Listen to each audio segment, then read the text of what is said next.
Hey guys, so I wanted to talk a little bit about my helmet setup. Some people have also asked about that. So I have obviously got a Wilcox mount. Um, Should be a G24. So what I've done here is I actually don't have a real Wilcox mount. I have what many call the China knockoff. But this one was made right here in America. It's manufactured out of aluminum. It's obviously had, instead of an FDE, more of a bronzish gold plating, which I've obviously just painted instead. Turned out pretty good. It's camouflaged pretty well in the helmet, so it's not really that big of a deal. The only downside to getting these knockoff G24s is the fact that some of them aren't made at the same specs as the actual Wilcox dovetail mounts, right? So there's a lot of other work that needs to go into it. You gotta understand it a little bit more. I tightened some things down. I got the rattle away completely. I have no movement except for a little bit of spin movement on the forward piece, the adjustable piece here. There's nothing really I can do a whole lot about that. But I was able to, as you can see, there's grooves here where the screws have been, where the bolts have been digging in. That creates a track that helps to deal with some of the wiggling, if you will, within the mount. I also tightened all this up so I don't have any up and down or any up and down wiggle there. And I was also able to tighten down a screw here and create a groove as well that didn't allow it to overshoot its max limits, if you know what I mean. So it's really tight now. Everything's pretty set. So that's the mount. So we'll start with that. We'll work on the night vision here in a minute. So the helmet is also what some consider to be a China helmet. This is the same kind of helmets that Hardhead Veteran uses or has been selling. I just went directly to the manufacturer, or if you will, and got one without the Hardhead Veteran's stamp of approval on it. It's the same helmet, made by pretty much the same company. It may not be the same company. I'm not really 100% sure what company it's made by, but it is a very, very solid helmet. Pardon me. On the inside, I have also taken all the old padding out and added my own padding, exactly how I like it. But it is a bump ballistic helmet, so it's got an adjustable headband and different things like that. So obviously adjustable chin strap on multiple axes, so two different sides. It's adjustable on both sides. So for whatever comfort you need it to be set at, or whatever tightness you need it to be at, how tight it rides on your chin. So it's obviously got the paratrooper chin strap, so on and so forth. So there's that. These are just some flipping standard helmet pads. They're not gel helmet pads. I don't like the gel helmet pads. I feel like the helmet moves too much. So I like a more firm fit and seat on my head. So that's kind of why I went a different direction with the helmet pads. So I've seen those honeycomb helmet pads for hardhead veterans. I'm sure they're pretty awesome. But for me, having served in the military and being comfortable with being uncomfortable, this is the only way I'm comfortable now, is to use old school padding. So there you go. That's what it looks like on the inside. And as you can see, it's beginning to form actually to my head on the center main crown pad. So there's all that. So the chin strap did come with the helmet. It's adjustable.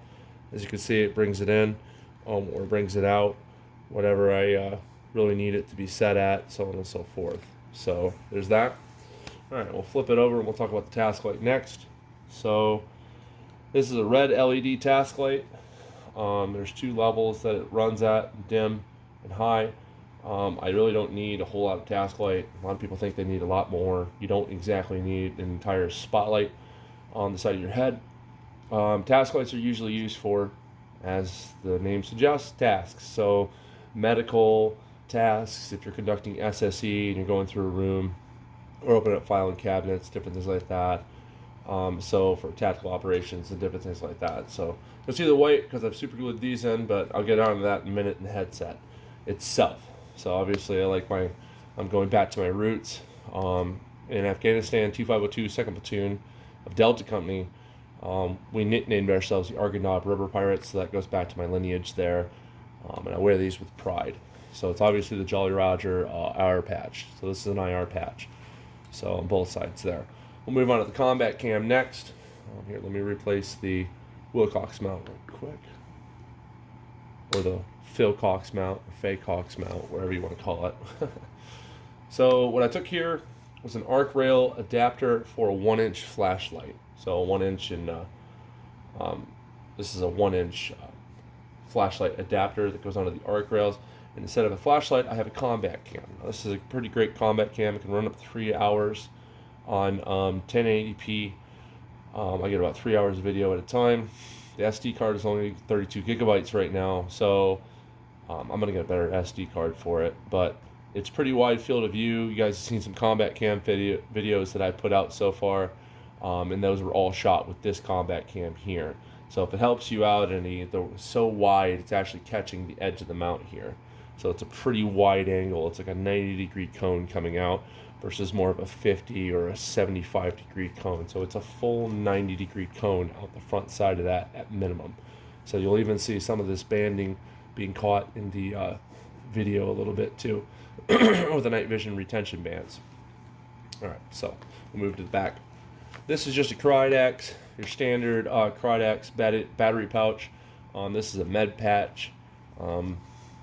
So this med patch is IR. I prefer to have IR markers on rear and sides so that other teammates, if they look over real quick, they aren't surprised, but they see the IR markers. But it also is a great identifier, so if you're in a type of a tactical situation where situational awareness or team awareness might be a little bit more limited, having an, especially in the dark, having an IR patch of some kind will help to mark your position for anybody coming behind you, so they're not really surprised by you and shooting you in the back, so on and so forth. But that's, we could spitball about flipping situations and how you got yourself there and why you shouldn't be there or whatever it might be all day long, but that's not the conversation I want to have. So anyways, right now I have some spare batteries, and I have a couple of metal discs that I had specifically weighed and everything like that to help counterweight the night vision on the front of the helmet. So it works out pretty good when I'm not wearing the night vision as well, because of the Wilcox mount. It's still got some weight to it, so on and so forth.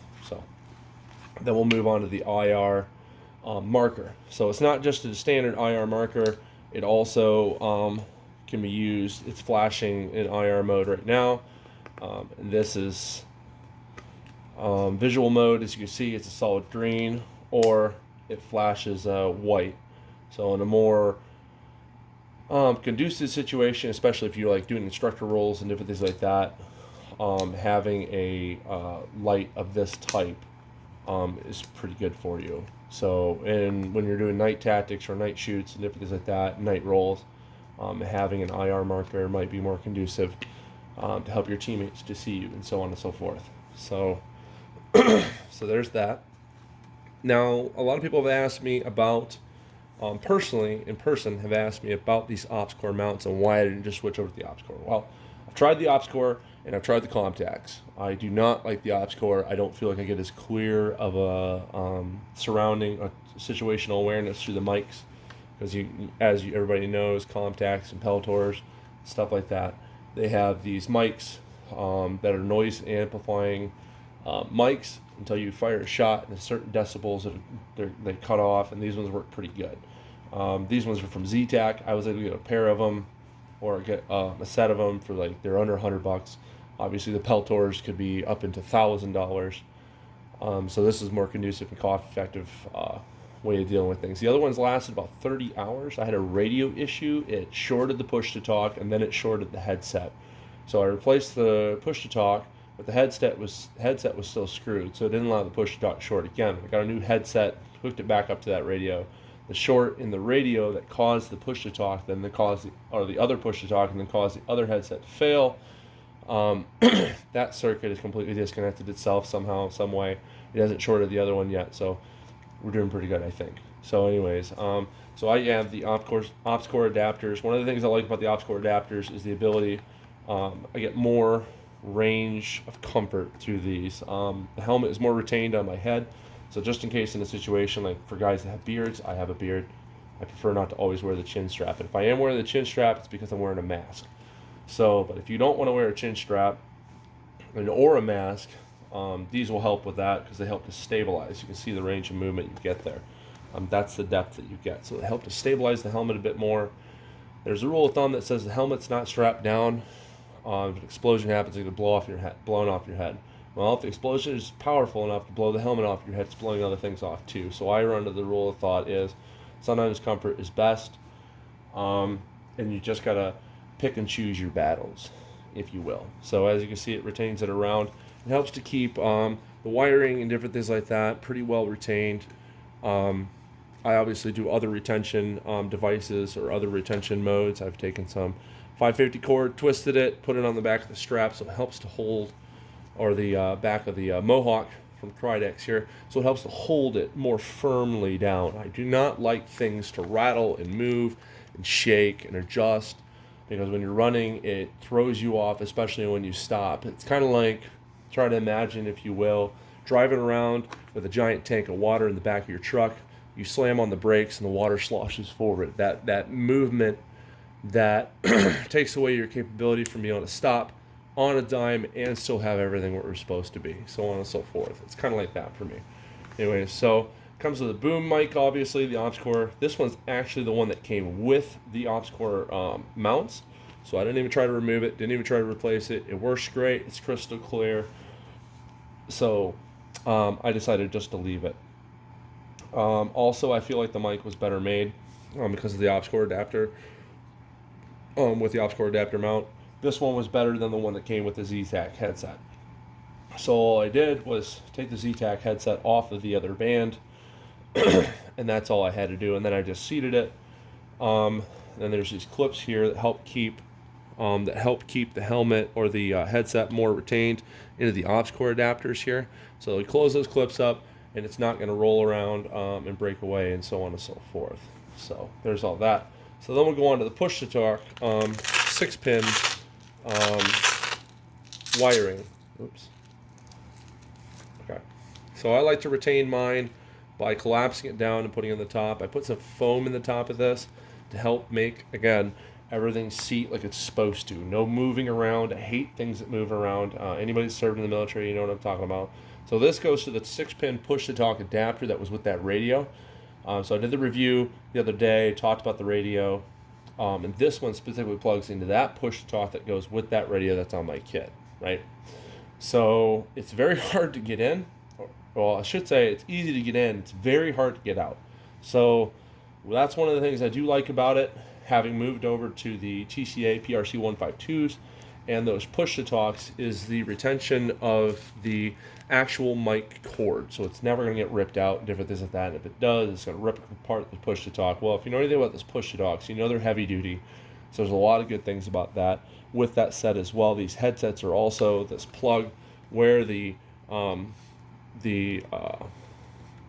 jack goes from the headset to the push-to-talks is also pretty robust and heavy duty, so on and so forth.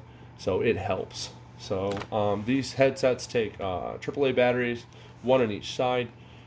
These are very crisp and clear. I get a lot of great noise amplification, different things like that. In fact, I've done some airsoft matches for force-on-force purposes, because obviously you can't shoot at each other with real bullets, because then there's really only one, there's no respawns on that one, and it's also murder. So, and it breaks all the rules of firearm safety as well. So yeah, that's the entire setup, what that looks like. So we'll go down, and I'll finish up here as to my retention system here, and the how I've cross bungeed or helped to bring all this in. This is 550 cord with the guts taken out. It comes down to the forward pins, crisscrosses all the way through.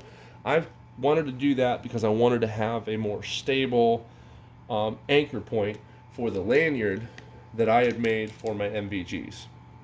Now, a lot of people are like, you have the NVG50s, those are trash, they're garbage. Well, a year and a half on, and I think AGM did a pretty fantastic job. But anyway, so back to the helmet cover. Now, the reason I went with a different one like this helps to break it up a little bit more, especially if you're being looked at in night vision. Obviously, the netting shows up really clearly in night vision, and everything else is more dark. But if they're that close with illumination on, you got bigger problems. So, yeah, so that's the helmet cover. At some point here, I'm going to take the Mohawk off. I'm going to upgrade from the Mohawk and put the actual battery pack that comes for the AGM. That's made by AGM, come with the AGM50s, and it's going to run through. And that's kind of what these are for. Is for that battery pack plug that adapts onto that dovetail. So you remove these 4 screws, and there's these contact points that are popped up. You put the dovetail meant specifically for the battery pack on there. So whenever you attach the night vision and you plug in the battery pack, you can have multiple hours. So they're called deployment packs because they should last for your entire time of using night vision during a combat deployment. So I don't know if that I assume that they run that school of thought on a Ranger battalion deployment of 3 months, but I'm not for sure. It could be up to 6, could be up to a year. I haven't heard anything about it, or haven't really heard a whole lot about reviews about how long the battery pack actually lasts, but it probably lasts a good long time. I was in Afghanistan with a PBS-7, and I changed the batteries, I think, one time on month 9, and we did night operations. We did a lot of night guard and different things like that, constantly wearing your NVGs, constantly using them, so on and so forth. So now we're done talking about the helmet. We're going to move on to the NVGs. So get the helmet out of the way here. So these are the AGM NVG50s. I got mine in Gen 2, Level 2, white FODs. Now, a lot of people were like, well, why wouldn't you get something better? Well, first of all, the price point was perfect. I got these through Night Vision Universe from their owner, Bruce. These are a fantastic pair of night vision. I love them. As you can see, I did paint them green, but I did tape off the essential points and different things like that. So what I like about these is my ability to rotate up my dominant eye and still have use of the non-dominant eye. So completely articulating night vision. It takes a single, sorry, I'm having a flipping brain fart here. It's a CR123, I believe. I'll have to flip and look at the batteries real quick. But anyways, your standard work battery that goes with night vision, or really with, CR123 alphas, lithium battery that goes with IR lasers, so on and so forth. You've seen, I'm sure, the picture of my rifle with the IR laser. It takes 2 of those, and it's pretty powerful. So, but these are the AGM NVG50s. Like I said, they're just kind of what I was looking at. There's a little bit of fisheyeing with the back app, with the actual lenses when you look in the backside. So, your picture lenses and different things like that. But they have 51 degrees field of view. Again, there's a little bit of fisheyeing, so you really only get still the 45. There's not really a difference between this and the NVG40. On the NVG40, you just have more of a wider picture. So it's like the difference of playing a video game on a 32-inch screen versus a 50-inch screen. So it's the same view, just bigger, if you will. So anyways, so there's all that.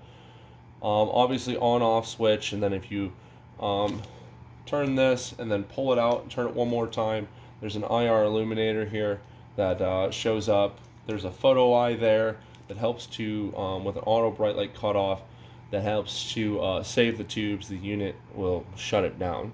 It's kind of like a safety measure and different things like that for all that you are new to night vision. So here's the dovetail, and it interfaces right here with the dovetail of the Wilcox or the Faycox G24. So let's seat that rope. Let's pull the lanyard up so I can show you fully how it articulates. And we'll just get that in there. Boom. Locked in. So the reason I did that is so that I could then take the lanyard and attach it there.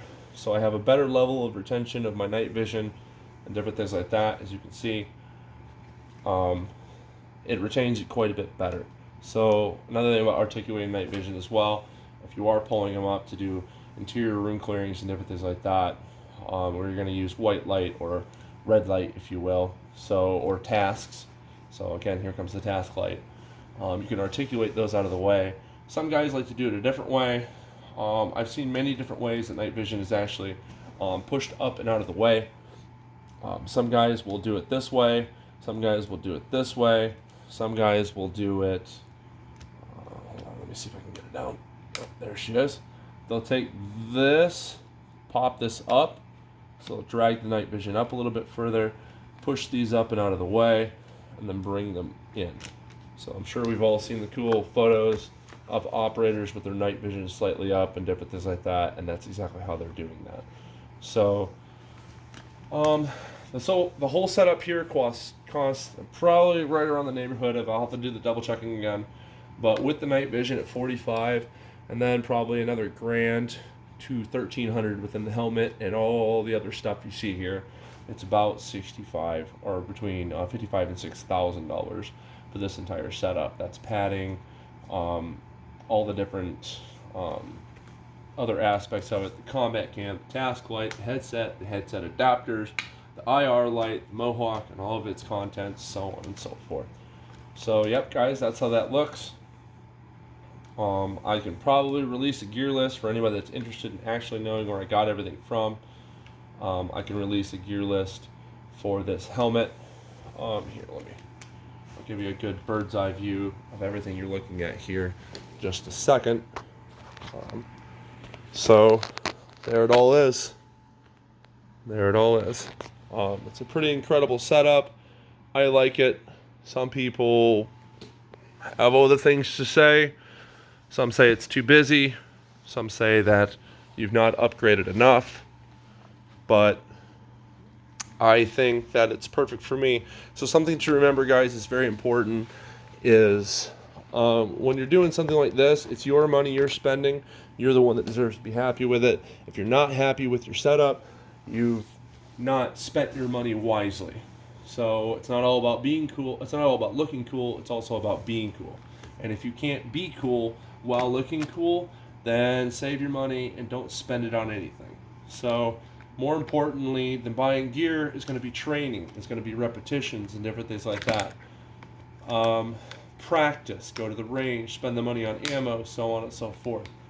But let me get myself readjusted again. But again, that's all on shooter preference. You're only going to be as good. You're only going to be as good as you are on your worst days, right? Because your worst days truly show your capabilities and different things like that. So if you have a more consistent practice regimen and different things like that, where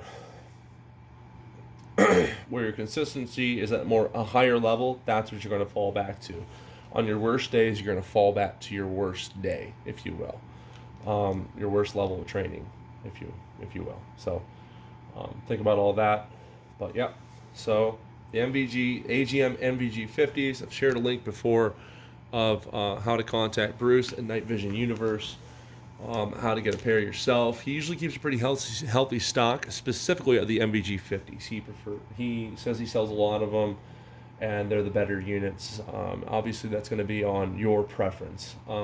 I like the NVG40s, but now that I've got them and I've been working with them, they've kind of grown on me. Going to the 40 now would be, unless I did, just bought a whole new unit for myself, would just kind of be immaterial at this point. So there's really no point to. But I'm considering doing it just on the fact or the basis of having both and having the capabilities from both. And this one has the advantages, some advantages the NVG40s don't, and the 40s have advantages that this one doesn't, so on and so forth.